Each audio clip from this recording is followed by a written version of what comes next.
نحمدہ و نصلی علی رسولہ الکریم، اما بعد فاعوذ باللہ من الشیطان الرجیم، بسم اللہ الرحمن الرحیم۔ السلام علیکم ناظرین، میں اسلامی خزانہ یوٹیوب چینل کی جانب سے آپ سے مخاطب ہوں۔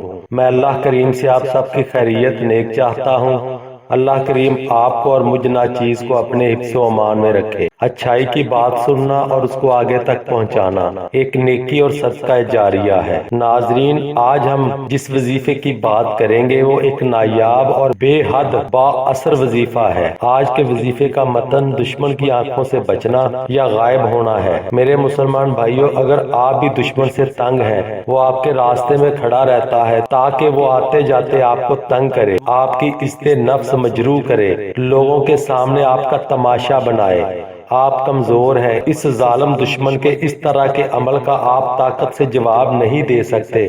اگر دے بھی دیں تو آپ کو اس بات کا پتہ ہے کہ وہ آپ کو اس سے بھی مزید تنگ کرے گا اور نقصان پہنچائے گا۔ تو سچ جانیے یہ وظیفہ آپ کے لیے ہی ہے، یا آپ کسی سفر پر ہیں اور ڈر ہے کہیں راہزن یا ڈاکو آپ سے آپ کا زاد راہ چھین نہ لے اور آپ کو کوئی جانی نقصان پہنچا دیں گے، تو یقین جانیے یہ وظیفہ آپ کے لیے ہی ہے۔ یا کوئی دشمن آپ کو مارنے کے در پہ ہے مگر آپ اس سے لڑائی جھگڑا نہیں چاہتے، بچنا چاہتے ہیں، تو یقین جانیے یہ وظیفہ آپ کے لیے ہی ہے۔ یا کچھ لوگوں کا گروہ آپ کے پیچھے پڑا ہوا ہے، آپ کی جان کا دشمن بن چکا ہے مگر آپ اس گروہ سے بچنا چاہتے ہیں، تو یقین جانیے یہ وظیفہ آپ کے لیے ہی ہے۔ یہ اتنا دمدار وظیفہ ہے، آپ دشمن کے گھر کے باہر پھریں، وہ آپ کو دیکھ نہیں سکے گا، آپ اس کی نظروں سے اوجھل رہیں گے۔ یہ اتنا پاورفل وظیفہ ہے، اب آپ کو ظالم دشمن سے ڈرنے کی ضرورت نہیں۔ اس کی پاور کی مثال ایک سچی کہانی سنا کر دیتا ہوں جو میرے بابا حضور سے سینہ بسینہ مجھ تک پہنچی۔ ایک دفعہ کا ذکر ہے، ایک نیک بزرگ شخص کسی قافلے کے ساتھ سفر کر رہا تھا۔ اس کے پاس زاد راہ اور کچھ نقدی تھی۔ سفر ابھی آدھا بھی ختم نہیں ہوا تھا کہ رات کے وقت جب قافلہ آرام کی غرض سے جنگل میں رکا ہوا تھا کہ اچانک ڈاکو قافلے کے لوگوں پر حملہ آور ہو گئے۔ انہوں نے لوٹ مار شروع کر دی اور دیکھتے ہی دیکھتے پورے قافلے میں آہوزار ہونے لگی۔ وہ بوڑھا شخص بھی ڈر گیا۔ اس کے ذہن میں اچانک کچھ خیال آیا۔ اس نے منہ میں کچھ پڑھنا شروع کیا اور زمین سے کچھ مٹی اٹھا کر لٹیروں کی طرف اڑا دی، اور پھر سر پر ہاتھ رکھ کر کچھ پڑھنے لگا اور ایک درخت کے نیچے بیٹھ گیا۔ جب لٹیروں نے سب کو لوٹ لیا تو ان میں سے کسی نے کہا کہ ایک بوڑھا آدمی غائب ہے، تو ان کے سردار نے اسے ڈھونڈنے کا حکم دیا۔ سارے ڈاکو اس بزرگ شخص کو ڈھونڈنے میں لگ گئے، لیکن وہ بوڑھا شخص درخت کے نیچے بیٹھا ہوا تھا مگر کسی کو نظر نہیں آ رہا تھا۔ ڈاکو اس کے پاس سے ہو کر واپس لوٹ جاتے مگر اسے لوٹ نہ سکے۔ آخر تھک ہار کر سردار نے سب کو چلنے کا حکم دیا اور ڈاکو چلے گئے۔ جب کافی دیر گزر گئی تو قافلے کے لوگوں نے اس بوڑھے شخص سے یہ سب ماجرا پوچھا، تو اس نے جواب میں کہا، یہ سب میرے اللہ کریم کا کرم ہے۔ اس برے وقت میں مجھے اپنے پیر و مرشد کی بتائی ہوئی ایک دعا یاد آ گئی اور میں نے اللہ کا نام لے کر اسے پڑھنا شروع کر دیا، اور باقی جو کچھ ہوا سب آپ کے سامنے ہے۔ ڈاکو ہر کسی کو لوٹ کر لے گئے مگر میں بچ گیا۔ میں ان کی نظروں سے اوجھل رہا، کسی کی نظر میں نہیں آیا۔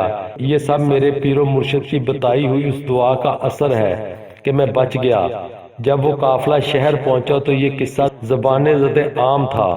ہر کوئی اس بوڑھے شخص سے ملنے کو بےتاب تھا اور اس کو جاننے کو بےتاب تھا۔ تو ناظرین، اس عمل کی جتنی بھی تعریف کی جائے وہ کم ہے۔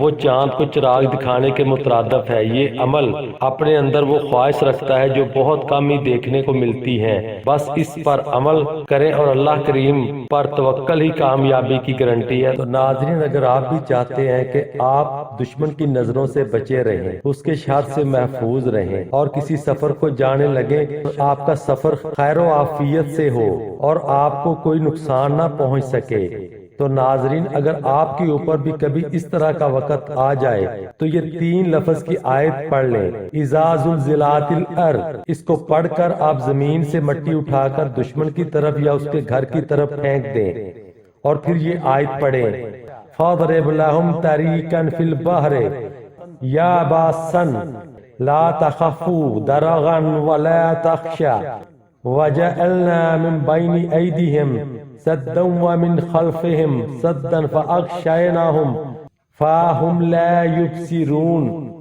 انشاءاللہ ایک بار پڑھنے سے ہی اللہ کریم آپ کو دشمن کے شر سے محفوظ کر دے گا۔ آپ اس کے سامنے ہوں گے پر وہ آپ کا کچھ بگاڑ نہیں پائے گا، جس طرح اللہ کریم نے فرعون کے لشکر کا حال کیا۔ یہ واقعہ تو آپ نے سنا ہی ہوگا جو قرآن سے ماخوذ ہے کہ جب حضرت موسیٰ علیہ السلام کے معجزات دیکھ کر بھی فرعون راہ راست پر نہیں آیا تو اس نے بنی اسرائیل کو مزید تنگ کرنے لگا، بلکہ یوں کہیں اس نے ظلم و ستم کی انتہا کر دی۔ تو اللہ کریم نے حضرت موسیٰ علیہ السلام کی طرف وحی بھیجی، اے موسیٰ تم میرے بندوں کو لے کر مصر کی طرف لے چلو۔ اور جب حضرت موسیٰ اپنی قوم کے ساتھ چھپتا چھپاتا دریائے نیل کے کنارے پہنچا اور ان کے پیچھے فرعون کا بہت بڑا لشکر ان کو مارنے آ رہا تھا، آگے دریا اور پیچھے فرعونی لشکر، تو اس وقت اللہ کریم نے حضرت موسیٰ علیہ السلام کو فرمایا، اے موسیٰ میرے بندوں کو کہہ دو کوئی فکر نہ کریں، تم اپنا عصا دریا میں مارو۔ حضرت موسیٰ علیہ السلام نے اپنا عصا دریا میں مارا تو دریا دو حصوں میں بٹ گیا اور درمیان سے خشک رستہ بن گیا۔ حضرت موسیٰ اور اس کی قوم نے اس راستے سے دریا پار کیا۔ جب فرعونی لشکر اس راستے کے درمیان پہنچا تو دریا آپس میں مل گیا اور فرعونی لشکر نیست و نابود ہو گیا، اور اللہ کریم نے دشمن کے آگے پیچھے دائیں بائیں دیواریں کھڑی کر دیں تاکہ وہ حق کو نہ دیکھ سکیں اور کفر میں پڑے رہیں۔ تو ناظرین ان تمام واقعات سے ظاہر ہوتا ہے کہ اللہ کریم اپنے محبوب بندوں کو کبھی بھی اکیلا نہیں چھوڑتا، ظلم کے مقابلے میں ان کے ساتھ رہتا ہے، بس اسے پکارنے کی دیر ہے۔ یقین سے اور حب قلب سے اسے پکارو، وہ تمہیں کبھی بھی اکیلا نہیں چھوڑے گا، ہر شر کے مقابلے تمہاری فتح ہوگی۔ اللہ کریم آپ کو اور مجھ ناچیز کو حضرت محمد صلی اللہ علیہ وآلہ وسلم کے نقش قدم پر چلنے کی توفیق عطا فرمائے۔ نماز کی پابندی کریں اور صدقہ دیتے رہیں، کبھی بھی نامرادی آپ کا مقدر نہیں بنے گی انشاءاللہ۔ شکریہ۔